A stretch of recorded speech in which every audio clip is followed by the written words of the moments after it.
वो राना सनाउल्लाह बड़ी बड़के मारते हैं, या तो फिर इधर हो तो फिर उनका पता चले कि राना सनाउल्लाह क्या है।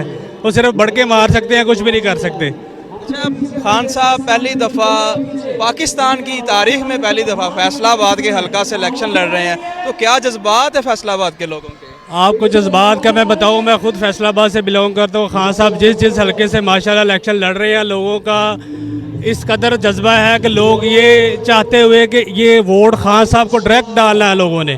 लोगों का जज्बा है कि खान साहब को डायरेक्ट वोट डालना है, और ये अवाम आपके सामने है। इंशाल्लाह जब खान साहब आएंगे तो आप देखेंगे लोगों का जज्बा। कहा जा रहा है जी पाकिस्तान मुस्लिम लीग नवाज के जो उम्मीदवार हैं, यानी पीडीएम के जो मुश्तरका उम्मीदवार हैं आबिद शेर अली, बहुत तगड़े उम्मीदवार हैं और टफ मुकाबला हो सकता है ये वाला। आबिद शेर अली ने, आपको पता है कि राना सनाउल्लाह से भी उन्होंने अपना पैचअप कर लिया है। वो जो मर्जी कर ले, वो दोनों तीनों पार्टियां इकट्ठी हो जाए, लेकिन फिर भी वो ये इलेक्शन विन नहीं कर सकते।